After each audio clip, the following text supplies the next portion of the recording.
Olá, ouvintes! Começa mais um Conversa Criminal, o seu podcast sobre ciências criminais. Sou Augusto Rodrigues, advogado criminalista, e hoje eu conto aqui com a presença especial da professora Marina Cerqueira, que inclusive foi minha professora na especialização em Direito Penal Econômico na PUC Minas. Tudo bem, professora Marina? Olá, Augusto, tudo bem? Uma alegria de estar aqui com você, participando desse importante podcast. Também quero cumprimentar os nossos ouvintes, as nossas ouvintes. Uma alegria. Obrigada pelo convite. Legal, eu que agradeço aqui a presença da professora Marina. E poderia se apresentar aos nossos ouvintes, contar um pouco da tua trajetória como operadora do direito, como acadêmica? Sim, claro. Bom, eu sou da Bahia, né? Me formei lá na Bahia, depois fiz o mestrado na Universidade Federal da Bahia. E desde da graduação, né, eu sempre tive um gosto muito grande pelo estudo da dogmática penal, né, e em especial pelo estudo da culpabilidade. Então, fiz o mestrado na Universidade Federal da Bahia sobre culpabilidade, pesquisei sobre as pesquisas neurocientíficas e os seus possíveis influxos no âmbito da culpabilidade. Depois que fiz o mestrado, fiz alguns cursos de aperfeiçoamento em dogmática penal na Alemanha, na Universidade de Göttingen, e também na Itália, na Universidade Tor Vergata, em Roma. E depois iniciei o doutorado na Universidade Autônoma de Lisboa, em Portugal, e estou concluindo aqui na Universidade, na Pontifícia Universidade do Rio Grande do Sul, Católica do Rio Grande do Sul, na PUC do Rio Grande do Sul, na área das ciências criminais, também pesquisando sobre culpabilidade.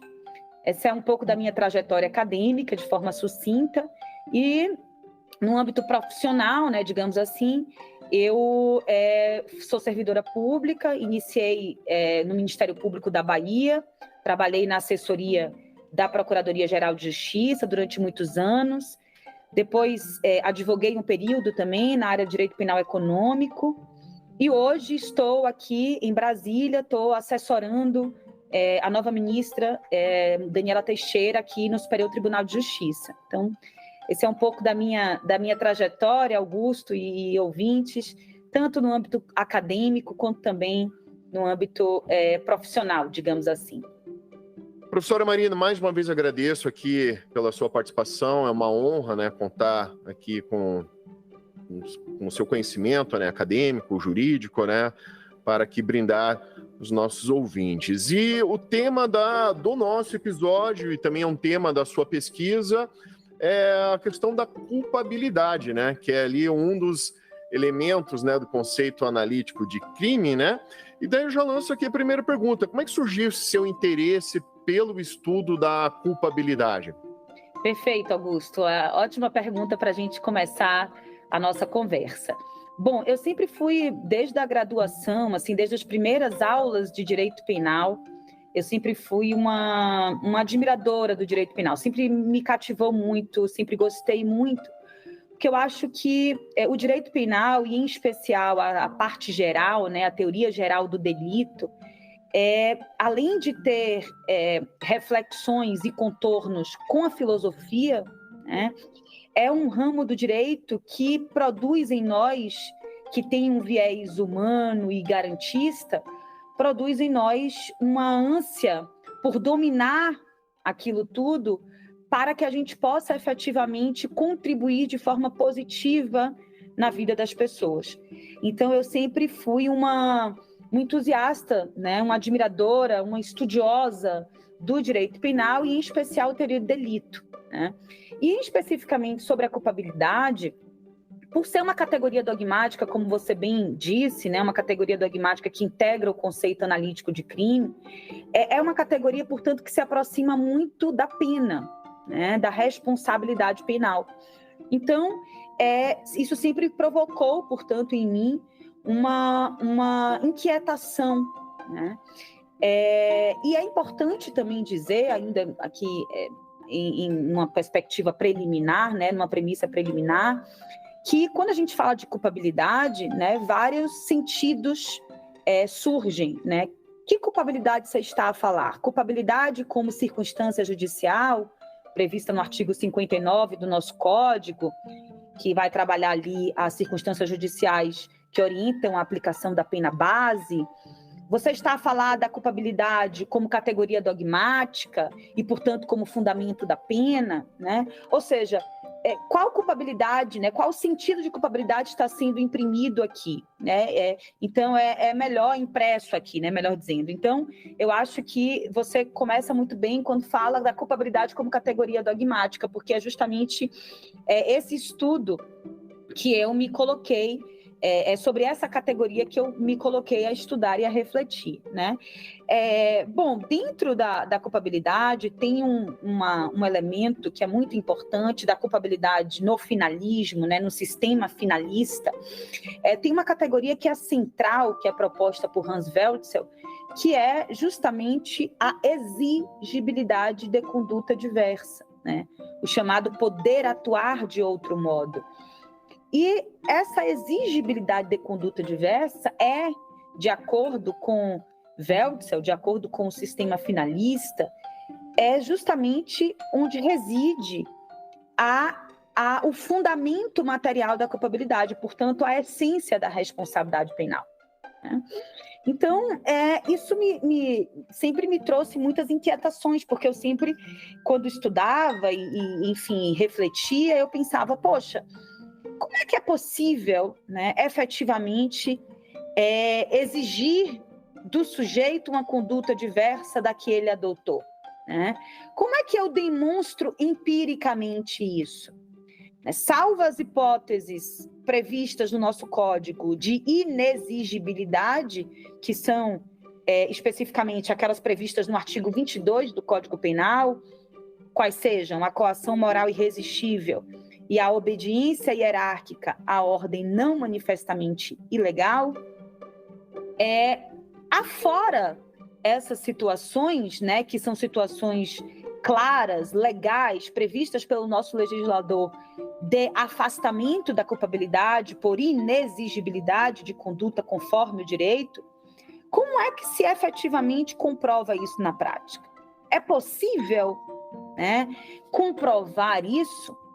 É possível voltar ao tempo, né? O juiz que se põe a julgar um caso hoje, né? Ele está julgando um caso que foi praticado em tese há algum tempo atrás, 4, 5 anos, né? Para sermos otimistas. Então, é possível voltarmos ao tempo, né? Analisando lá aquela situação que se desenvolveu lá atrás, para que agora a gente possa efetivamente afirmar que aquela pessoa, aquele sujeito, aquela pessoa acusada da prática daquela conduta definida como crime, poderia efetivamente ter adotado uma conduta conforme a norma ou não?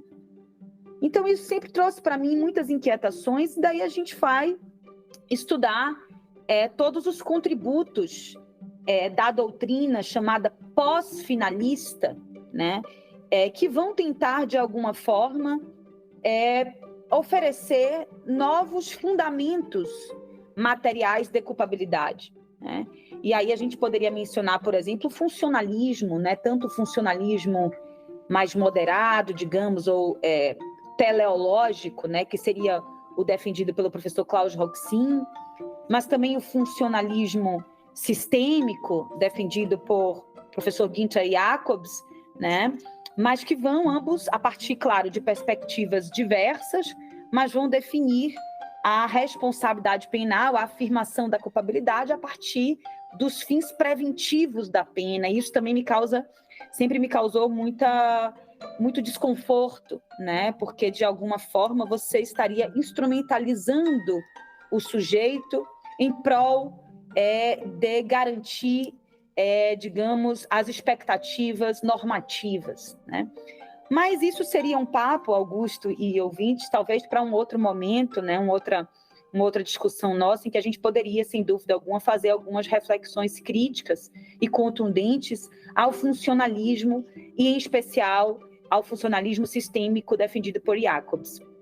Mas, então, né, voltando um pouco, eu sempre me pus a questionar isso. Ora, como é que na prática o Estado, personificado na figura do juiz, vai conseguir efetivamente afirmar, né, a culpabilidade de alguém? Será que é possível isso? Eu consigo voltar ao tempo? E aí a gente vai ver, né, que as críticas que existem em torno da culpabilidade denominada normativa pura, com Welzel, residem exatamente aí, ou seja, Welzel ele vai partir, e é importante dizer isso, né, quando ele vai reestruturar a teoria do delito, ele vai partir, digamos, de duas categorias lógico-objetivas, né, que ele denomina assim, duas categorias lógico-objetivas, que seriam de perspectiva ontológica, né, que seriam, portanto, a ação conforme uma finalidade, por isso a ação ela é final, né, o finalismo, e por isso que dolo e culpa, que até então estavam situados na culpabilidade, migram para o fato típico, tornando o fato típico complexo, né? E, sobretudo, agora o foco central aqui da nossa discussão, a outra categoria lógico-objetiva seria justamente a atuação conforme o sentido normativo, a capacidade de autodeterminar-se conforme os fins. E quando ele consagra isso para reestruturar, né, o seu edifício, edificar, na verdade, o seu pensamento dogmático e, portanto, reestruturar a teoria do delito, ele parte da ideia do livre-arbítrio, né, numa perspectiva ontológica, né, numa perspectiva no âmbito do ser, né? E tem, enfim, vários desdobramentos, né, com relação a essa defesa do livre-arbítrio nos moldes, por assim dizer, propostos por Welzel. E a grande questão, né, e quando você vai estudar os autores pós-finalistas, é justamente como demonstrar empiricamente isso. Como demonstrar a existência do livre-arbítrio que orienta o poder atuar conforme a norma, né?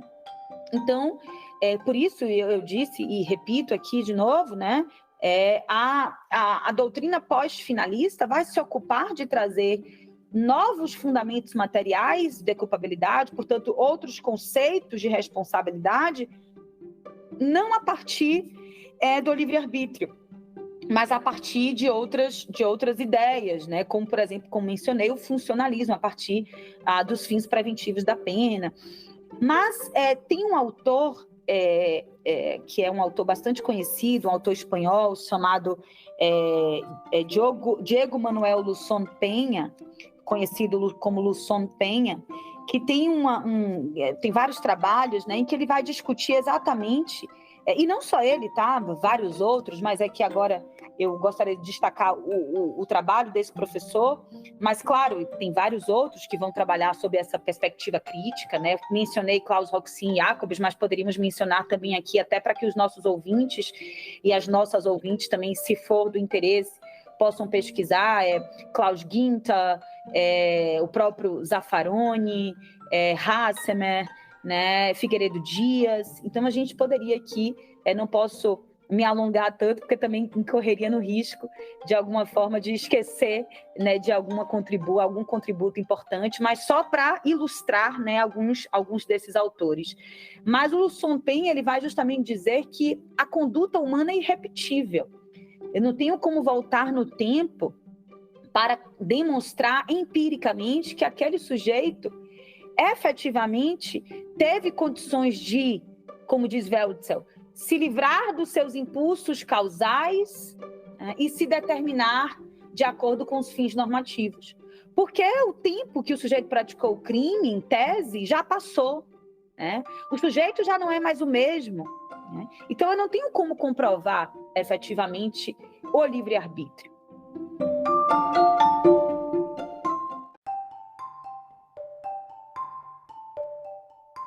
Então, e aí, pegando esse gancho, Augusto, se me permite, eu já gostaria de puxar isso para as minhas pesquisas no âmbito da Universidade Federal da Bahia, que foi justamente a minha pesquisa de mestrado. que originou, né, para minha felicidade, no meu livro, que hoje já está na 2ª edição, que é Neurociências e Culpabilidade, pela editora Tirant Loblan. Esse livro ele traduz um pouco dessas minhas inquietações, dessas minhas reflexões no âmbito do mestrado. Porque é o seguinte, né? Então, diante de todas essas críticas que são feitas à culpabilidade defendida por Welzel, e em especial ao fundamento material da culpabilidade, que é, repito, a exigibilidade de conduta conforme o direito, que, por sua vez, friso, se orienta pelo livre-arbítrio, né, pela capacidade de autodeterminar-se conforme os fins. Tudo isso, né, todas essas críticas, elas, digamos, ganharam maior fôlego quando surgem, a partir da década de 90, 80, 90, as pesquisas neurocientíficas, né?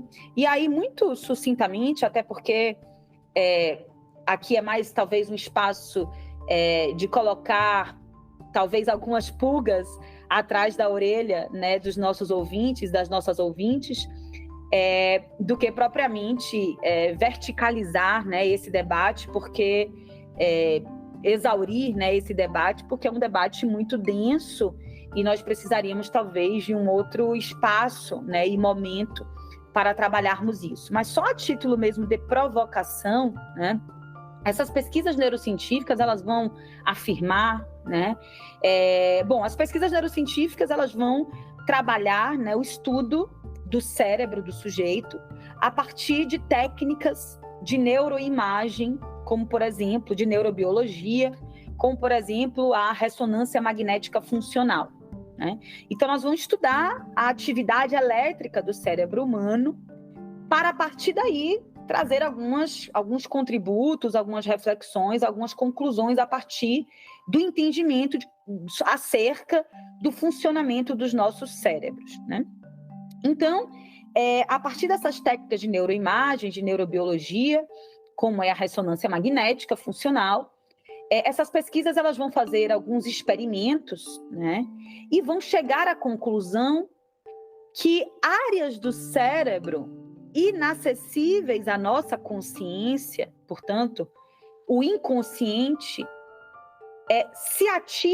essas áreas se ativam antes mesmo do sujeito ter a consciência e, portanto, a perfeita representação da sua conduta. Tem um autor que é muito famoso, um professor da Universidade da Califórnia, que eu também registro aqui para quem tiver curiosidade de pesquisar, que é o Benjamin Libet, né? Benjamin Libet é talvez um dos precursores nesses experimentos das neurociências. E esses experimentos vão chegar, como disse, a essa constatação, qual seja, áreas do cérebro inacessíveis à consciência se ativam antes mesmo do sujeito ter a consciência de que vai adotar determinada conduta. Então, essas pesquisas, a comunidade, né, neurocientífica vai afirmar que a ideia de livre-arbítrio, de liberdade de vontade, seria uma ilusão criada pelo próprio cérebro, né?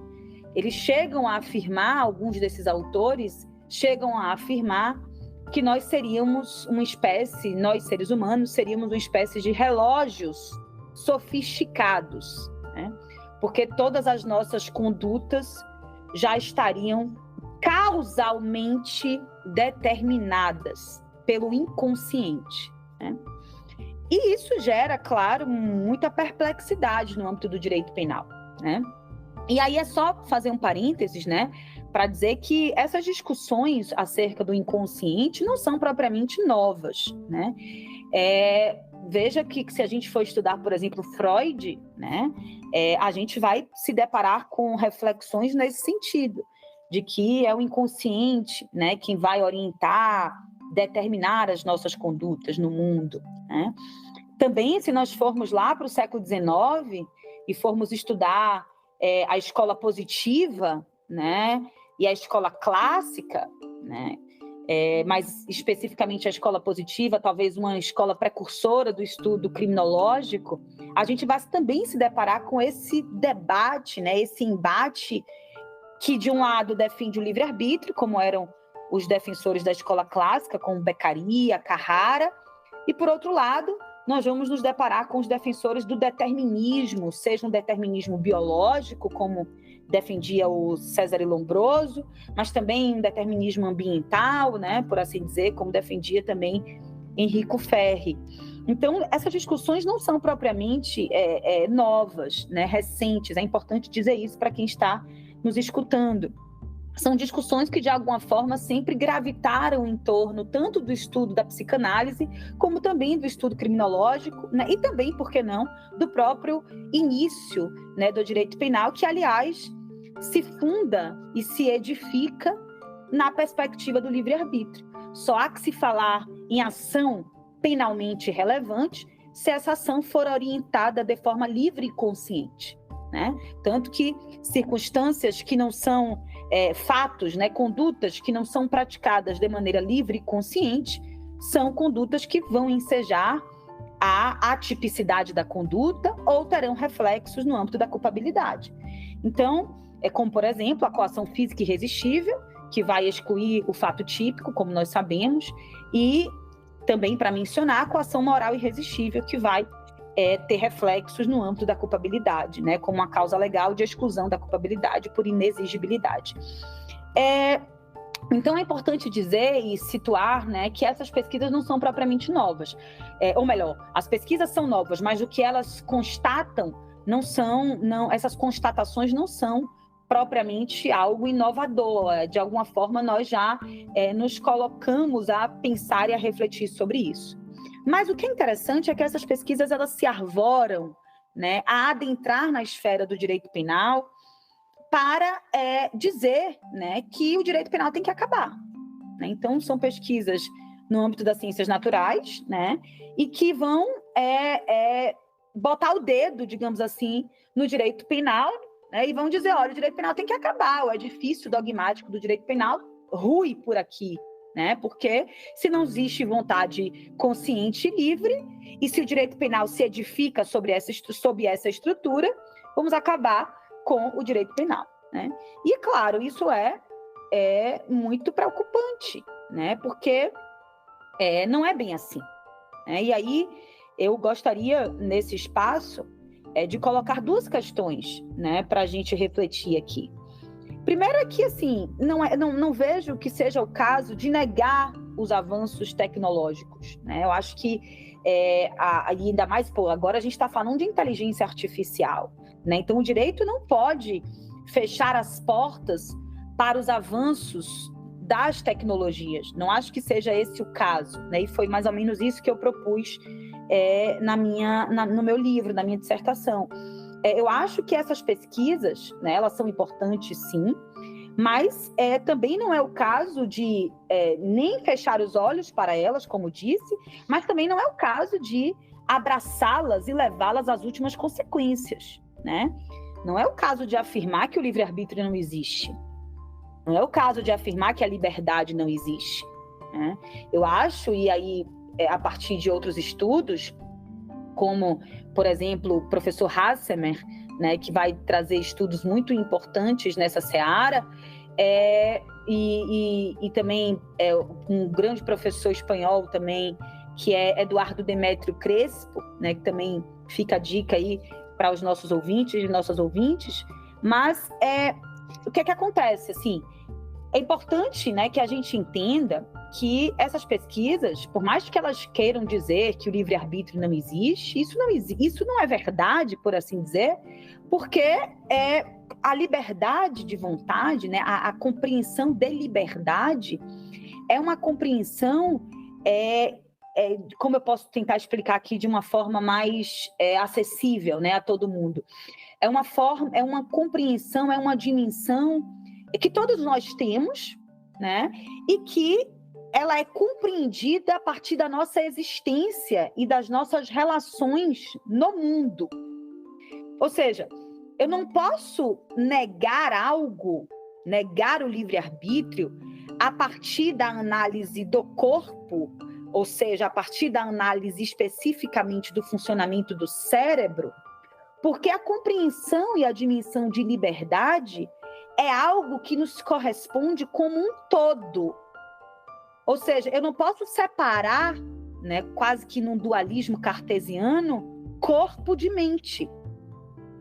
Eu não posso dizer que não existe liberdade a partir da análise do corpo, porque nós, seres humanos, somos corpo e somos mente também. Então, ainda que se possa afirmar que a atividade do cérebro está causalmente determinada, isso não tem o condão de negar a dimensão de liberdade, porque nós somos seres humanos que nos relacionamos e estamos no mundo. Nós somos corpo, mas somos mente, né? Então, essa proposta das neurociências é uma proposta que parte de uma premissa equivocada, de uma premissa de o que os autores vão chamar de uma falácia meriológica, de tentar, qual seja essa falácia, tentar separar corpo de mente, tentar negar algo ao sujeito que lhe corresponde como um todo, como vai muito bem dizer o professor Hassemer. Então, tomando isso como partida, né, e, portanto, situando as coisas como devem estar situadas, o que fazer, então? Vamos fechar os olhos? Vamos negar o livre-arbítrio? Ou vamos negar as pesquisas neurocientíficas? Não, também não é isso. Primeiro, sim, partir desse ponto dessa premissa, dizer que não é o caso de se negar o livre-arbítrio, não é o caso de se negar a liberdade de vontade, né? Existe uma dimensão relacional, existencial, da própria concepção do homem consigo e no mundo, né, que não é capaz de negar isso. Tá? Nós nos percebemos e nos colocamos no mundo como seres livres, e a nossa liberdade é construída a partir da relação com o outro. Né? A sociabilidade ela é construída a partir, ou melhor, a subjetividade é construída a partir da sociabilidade e vice-versa. A sociabilidade também é construída a partir da subjetividade. Bom, essa é uma questão, Augusto, muito, digamos, muito densa, né? E eu tentei, de alguma forma, simplificar, mas é uma questão muito densa. Talvez em um outro momento a gente pode, até em um outro formato, né, a gente pode voltar a falar sobre isso. Mas qual é a grande questão, qual é a mensagem, né, principal, assim, com relação a isso que eu gostaria de deixar aqui registrada? A gente não deve também, por outro lado, negar as pesquisas neurocientíficas, né? Porque a ciência avança, a tecnologia avança, e o direito não pode ficar atrás disso, né? Mas, como disse, nós também não devemos afirmar essas pesquisas, como os defendem os neurocientistas, para acabar com o direito penal, reduzir o direito penal, por exemplo, à medida de segurança. Não é isso, tá? E por isso que a proposta do professor Eduardo Demétrio Crespo me parece muito interessante. Ele vai defender o que ele chama de compatibilismo humanista, né? O que é isso? É tentar fazer com que essas pesquisas neurocientíficas elas tenham uma influência no direito penal, possam produzir influxos no direito penal, a partir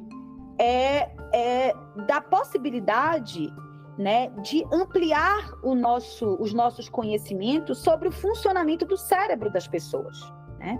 Mas não para reduzir aquela pessoa a um instrumento do poder de punir, ou para reduzi-la a aplicar àquela pessoa uma medida de segurança, um tratamento cruel, não. Mas para melhor compreender as contingências, né, que nós, seres humanos, estamos sujeitos, né? Então, nós podemos, por exemplo, como diz o professor, ampliar as possibilidades de causas que ensejem a semi-imputabilidade, como também a inimputabilidade, né? E, então, a partir disso, a partir desses estudos, nós podemos, talvez, compreender que determinadas situações, né, determinadas questões dos seres humanos, ainda que não sejam compreendidas lá como uma situação de inimputabilidade do estado atual da arte, né, que não sejam compreendidas como uma situação de imputabilidade no estado atual da arte, possam passar a ser.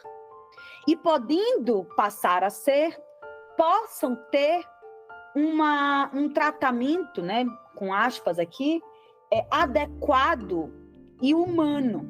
Então, por exemplo, para tornar essa discussão um pouco mais palpável, por exemplo, o psicopata, né? O psicopata, nós sabemos, né, que no Brasil, o psicopata ou é tido como um sujeito imputável e, portanto, um sujeito culpável e, portanto, a quem o Estado aplica uma pena, ou a gente também observa algumas jurisprudências no sentido de afirmá-lo como semi-imputável, né? E, portanto, também aplicar a culpabilidade, porém, com uma diminuição de pena. A grande questão aqui é que, talvez, né, nós poderíamos passar a compreender que o psicopata, por ter uma complicação, né, uma questão no sistema límbico do cérebro, que é o sistema responsável pelas emoções, pudesse ter um olhar diferente do sistema de justiça criminal, mas não diferente no sentido de instrumentalizá-lo ou de estigmatizá-lo, né? Mas um olhar diferente no sentido, olha, faz sentido colocar esse sujeito para cumprir uma pena privativa de liberdade? Né? Será mesmo que essa é a resposta adequada àquela contingência? Né? Então, assim, para fechar esse ponto, Augusto, e te devolver a palavra, eu acho que as pesquisas neurocientíficas, elas não devem, como querem, né, acabar com o direito penal, não é isso, negar a liberdade, não se trata disso, mas, por outro lado, também não acho que seja o caso de fecharmos os olhos para essa realidade. Acho que é o caso de tentar, digamos, filtrar o que é que essas pesquisas podem trazer de positivo para o mais humano funcionamento do sistema de justiça criminal. E por isso que as pesquisas do professor Eduardo Demétrio Crespo, né, a partir dessa ideia do compatibilismo humanista, de tentar ampliar, portanto, as hipóteses de inimputabilidade ou de semi-imputabilidade, me parece essa defesa, me parece bem interessante e adequada.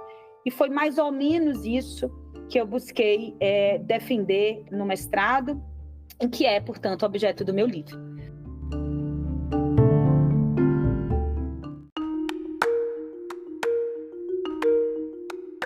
Professora Marina, essa questão da neurociência, fui aqui acompanhando essa sua participação, que eu chamo de uma aula magna aqui no nosso programa, e interessantíssimo, né, esse estudo, que eu posso dizer assim, como as pessoas falam, furando a bolha do direito, né, saindo e justamente adentrando a pesquisa em outras áreas, né, do nosso conhecimento.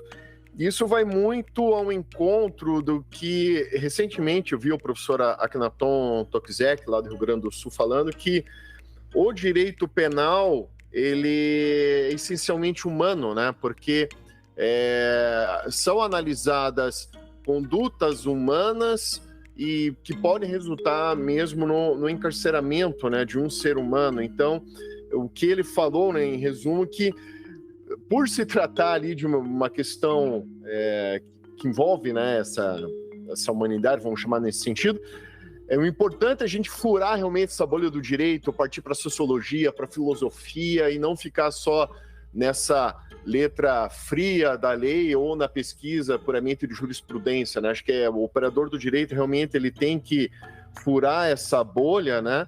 E procurar realmente estudar, né? Pesquisar em outros ramos do conhecimento. Então, já de antemão aqui, eu gostaria de parabenizar pela tua iniciativa dessa pesquisa, né? Poxa, imagina o trabalho que deve ter dado, né? De conhecer outros conceitos científicos, partindo para essa questão da neurociência. Então, realmente é algo muito interessante e te parabenizo por essa pesquisa.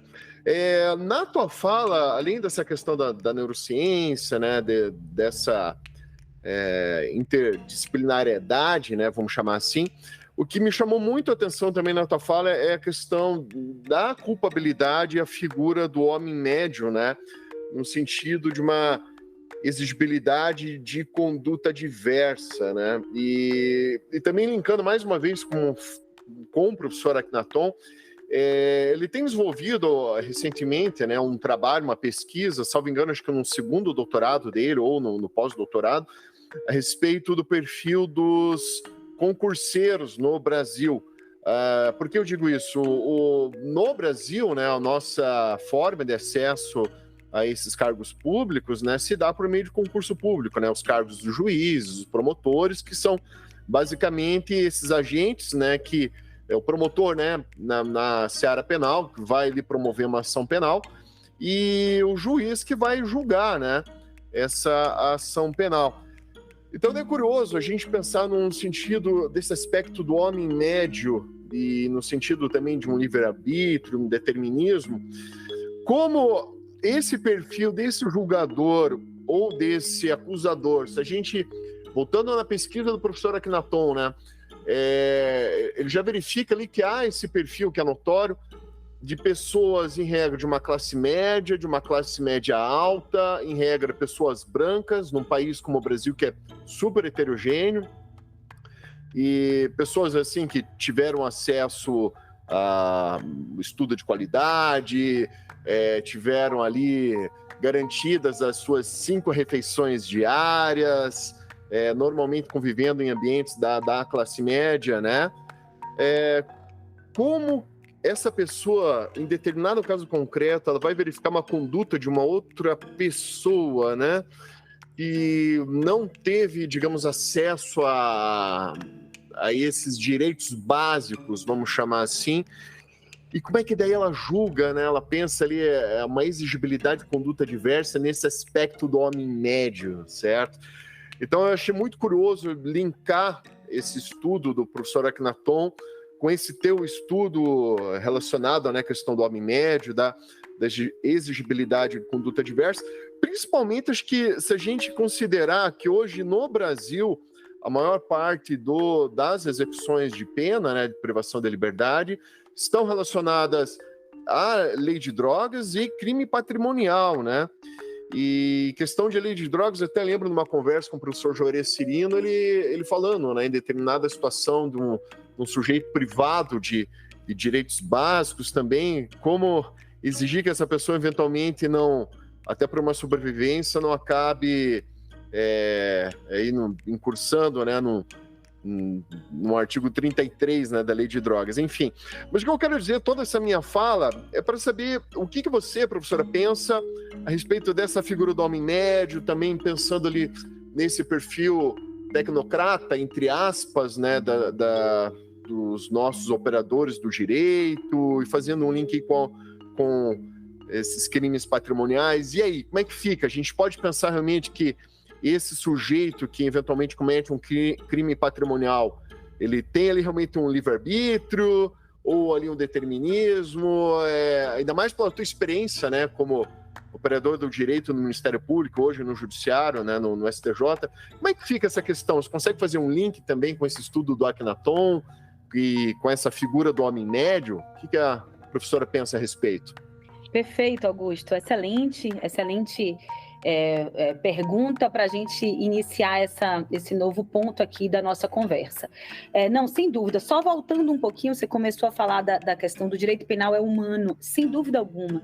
Né? Eu acho que isso também é importante a gente deixar isso muito bem claro aqui. Quando a gente fala do direito penal, né? O direito penal é para prender, o direito penal é o braço repressor do Estado. Gente, é muito importante a gente compreender, a partir de uma racionalidade crítica, né, que o direito penal ele é um instrumento de garantia do sujeito frente ao não raro, né, demasiado poder de punir do Estado. Então, o direito penal, digamos, constitucionalmente orientado, né, e, portanto, melhor compreendido, ele tem a função, né, a função subsidiária de proteção de bens jurídicos, de valores essenciais para uma convivência harmônica, como diz o professor Klaus Roxin, mas, sobretudo, é um instrumento de garantia, um instrumento de proteção da pessoa, do sujeito, frente ao poder de punir do Estado. Isso é muito importante, no meu modo de ver, a gente deixar isso muito claro e essa premissa muito bem assentada, digamos assim, né? Bom, mas aí pegando então essa questão do homem médio, olha, isso tem sido objeto das minhas pesquisas agora no doutorado, né? Eu tenho me colocado a pesquisar sobre essa dita figura do homem médio e relacionar isso com a exigibilidade de conduta diversa. Até escrevi textos, né, não são artigos científicos, claro, mas alguns textos na Conjur, né, no consultor jurídico, sobre essas minhas inquietações. Foram mais desabafos, textos curtinhos, então também quem quiser, quem está nos ouvindo e quiser depois dar uma olhadinha, também fica a dica, está lá publicado no Conjur, acho que pesquisando pelo meu nome, Marina Cerqueira, acho que facilmente se encontra. Mas vamos lá, né, até para a gente tentar pontuar um pouquinho dessas minhas reflexões.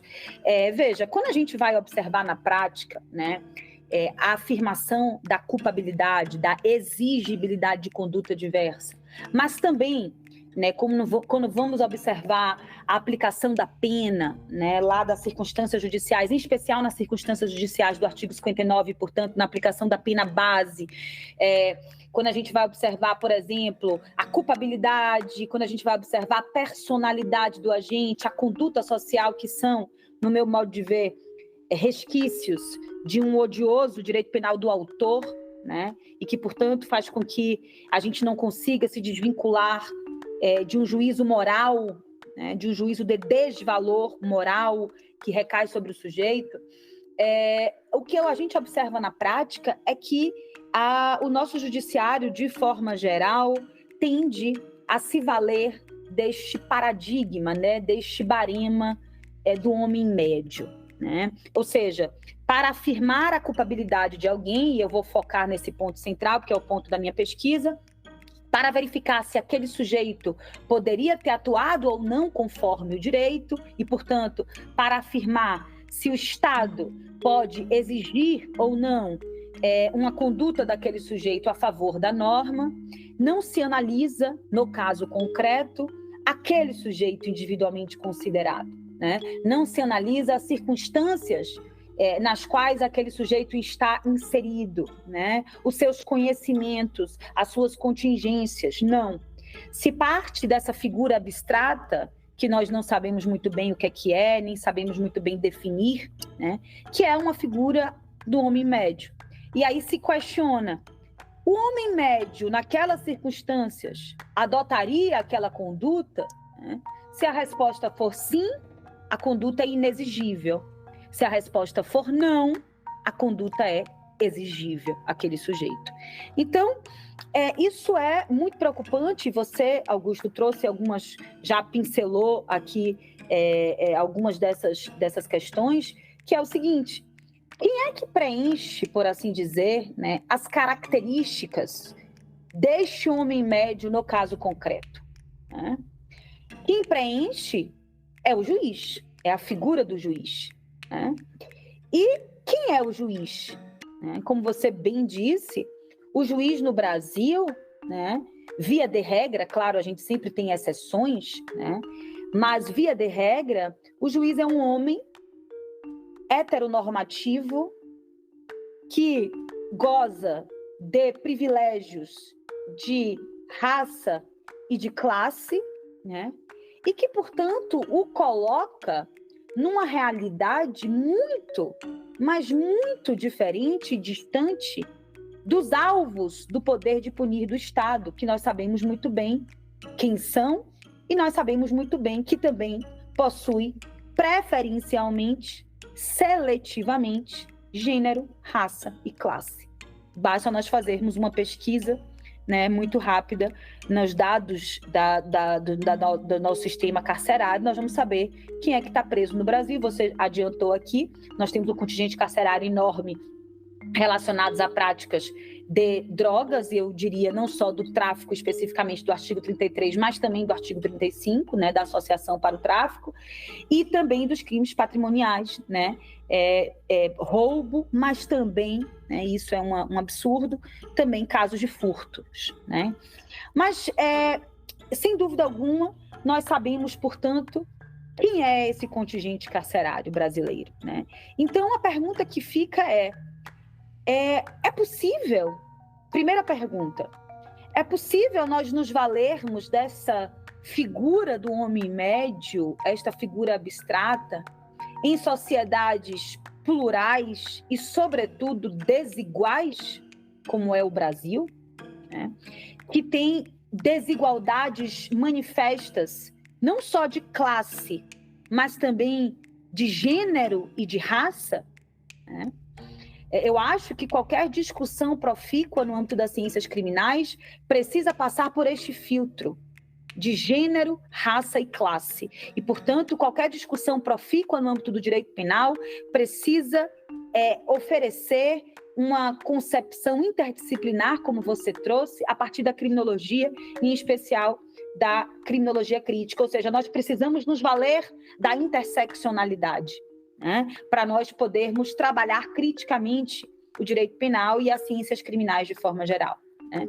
Então, o que quero dizer é que essa figura do homem médio, né, para além de não poder ser sustentada, porque não existe um padrão médio em uma sociedade desigual. Você não pode esperar um comportamento padrão em sociedades plurais, multiculturais e, sobretudo, desiguais. Não tem como você falar do alto do seu privilégio, o juiz, né, que aquela mulher que levou droga para o seu marido dentro do presídio, ela poderia ter não levado a droga, né?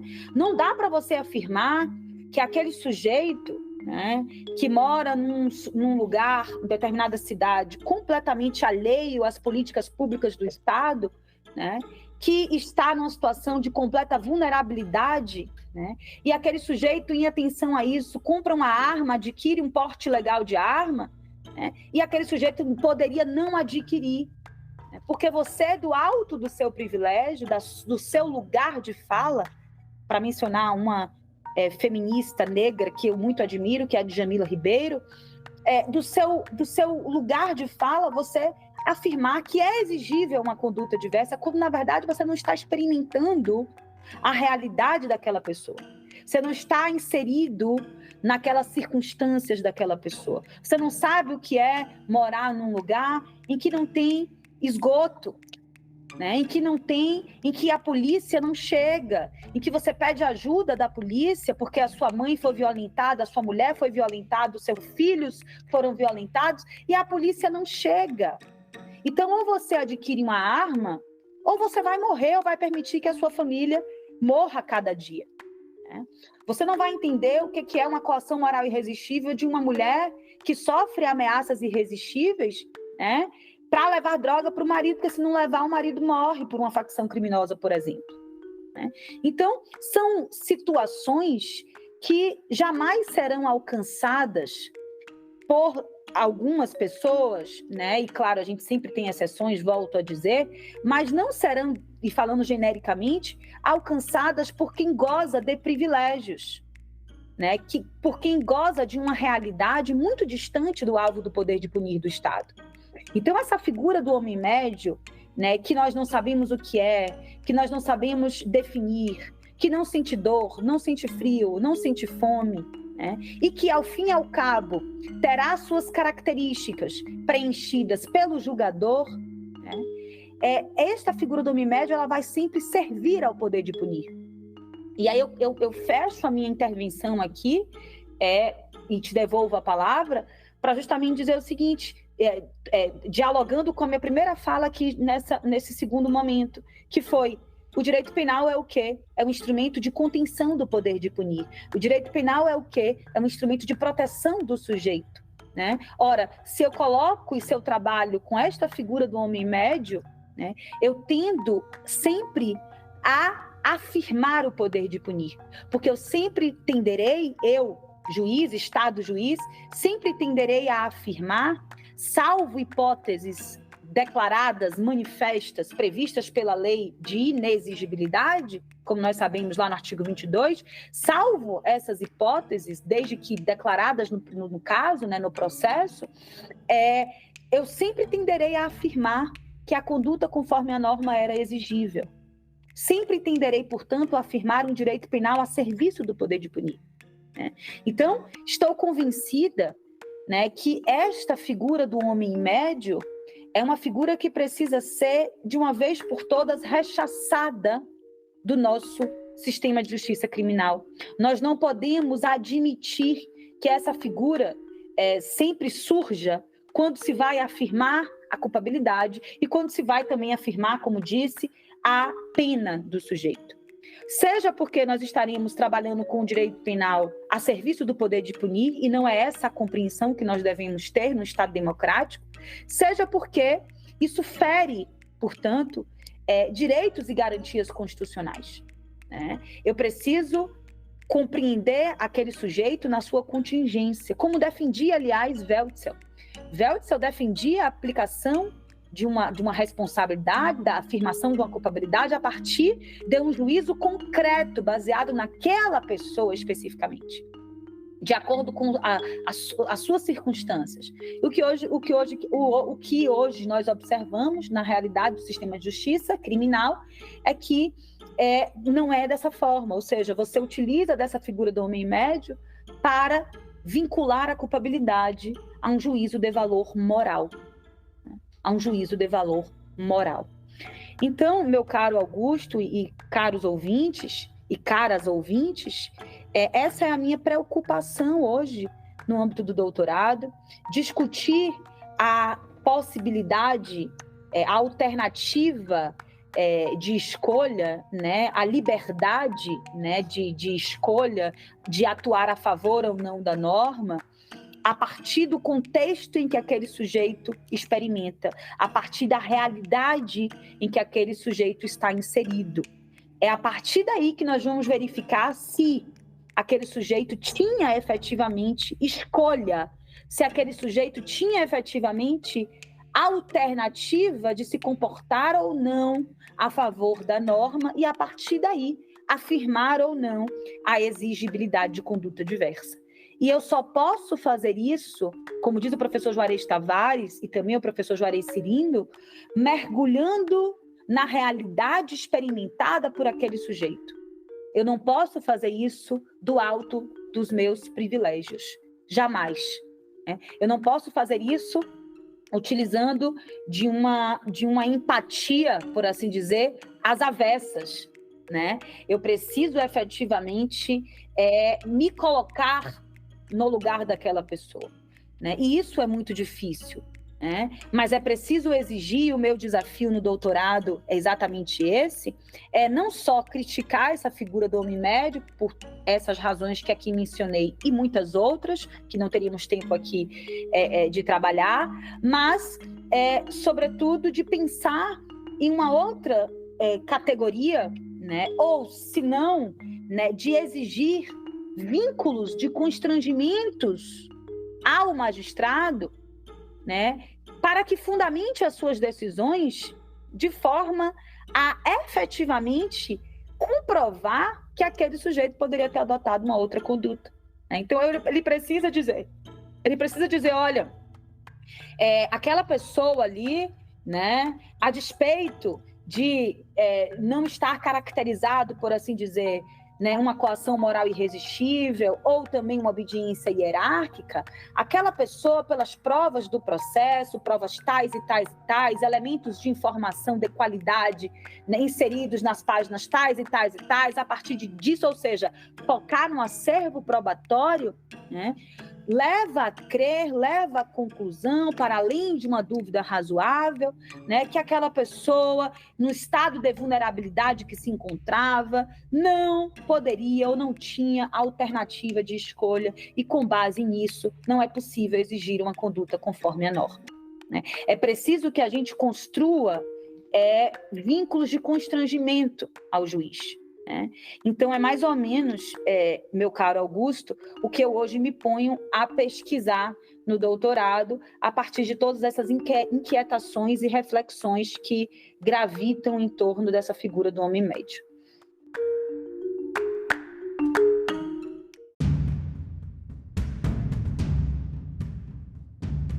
Sobre essa questão do homem médio, eu vou trazer aqui, complementando a fala da professora, que eu assino embaixo, inclusive, alguns dados aqui que eu encontrei, por exemplo, divulgado aqui no portal G1, que o Brasil tem mais de 21 milhões de pessoas que não têm o que comer todos os dias e 70,3 milhões em insegurança alimentar, diz ONU, considerando que o país que tem em torno aí de 210 milhões de habitantes. Então, 21 milhões não têm o que comer e 70 milhões estão em insegurança alimentar. Dados de saneamento básico, também disponível aqui no portal G1. 100 milhões de pessoas não têm rede de esgoto e falta de água potável para 35 milhões. Então, mais uma vez, 100 milhões sem rede de esgoto e 35 milhões sem acesso à água potável. Um outro dado também aqui, o drama da falta de moradia no Brasil, 142 mil famílias vivem em ocupações, repetindo, 142 mil, não pessoas, famílias, né? Estão presumindo família, né? Pelo menos ali 2, 3 pessoas, pelo menos. Então a gente pode multiplicar por pelo menos 2 ou 3 esse número que eles passaram, né? Outro dado também importante para a gente citar aqui, em torno de 70% dos jovens mais pobres têm acesso ao ensino médio. A gente não está falando nem de se formar ao ensino médio, a gente está falando de pelo menos acessar. 70% têm acesso somente ao ensino médio. Então, assim, a gente falando sobre essa questão, né, que a professora colocou, né, do alto dos privilégios, né, a gente vê que uma boa parte da população brasileira não tem nem acesso ao mínimo, que é o básico, né? Que é acesso à moradia, acesso à educação, acesso à comida. Nem peguei aqui dados de acesso à saúde, mas é notório também o caos, né, que temos aqui na saúde pública, né, infelizmente. Então é realmente complicado, né? Já temos ali esse perfil, né, desses operadores do direito, né? E realmente querer estipular ali um homem médio num país tão desigual, com tantos problemas sociais como o Brasil, querer ali uma exigibilidade de conduta diversa em determinadas situações, como a professora colocou, no mínimo bem complicado. Bem, professora, estamos chegando ao final do nosso programa. Quero que mais uma vez agradecer pela tua presença, que destaco mais uma vez, foi uma aula magna sobre esse tema da culpabilidade. Certamente aprendi muito, os ouvintes também acredito que vão aprender muito também com esse programa. Também deixo aqui o espaço aberto para a professora, caso queira fazer alguma divulgação de obra, um curso, uma indicação de livros. Por favor, fique à vontade, a palavra está contigo. Bom, Augusto, eu quero agradecer muitíssimo pela oportunidade, né? Eu acho que nós pesquisadores e pesquisadoras, é sempre importante a gente encontrar um canal de discussão, de interlocução, para que a gente possa, sobretudo, compartilhar as nossas inquietações e angústias, né? Então, eu agradeço a oportunidade, espero mesmo que os nossos ouvintes e as nossas ouvintes tenham gostado. Me coloco à disposição para quem sabe, outras oportunidades, outros temas que a gente possa também conversar junto, refletir juntos. E, bom, eu quero, assim, já tinha dito do meu livro, né, quem tiver curiosidade, Neurociências e Culpabilidade. Alguns desses escritos também sobre homem médio, eu cheguei a publicar, são só textos, não são artigos científicos, mas de alguma forma colocam um pouco, traduzem um pouco dessas minhas reflexões lá no site Consultor Jurídico, Conjur, e bom, me acompanhe, né, nas minhas redes, Marina Cerqueira. Eu acho que agora eu entro no âmbito, a partir do próximo ano, entrarei num âmbito de mais, digamos, ficarei mais reclusa, né, para que possa me dedicar a essas pesquisas e, quem sabe, daqui a uns 2, 3 anos, poder oferecer à nossa comunidade jurídica e ao nosso sistema de justiça um olhar mais humano para a culpabilidade e, ao fim e ao cabo, para aquela pessoa acusada de determinada prática delitiva. Agradeço mais uma vez, me coloco à disposição, foi uma alegria esse bate-papo, e é isso. Meu muito obrigada. Mais uma vez, obrigado, professora. As portas aqui no nosso programa estão abertas, espero contar aqui com a tua presença mais vezes. E também agradeço a você, ouvinte, que nos acompanhou até esse momento e te peço uma gentileza. Se você conhece alguém que possa se interessar por esse conteúdo, por favor, nos ajude compartilhando esse episódio. Assim vamos propagando o conhecimento. Esse foi mais um Conversa Criminal Podcast. Até a próxima e um grande abraço.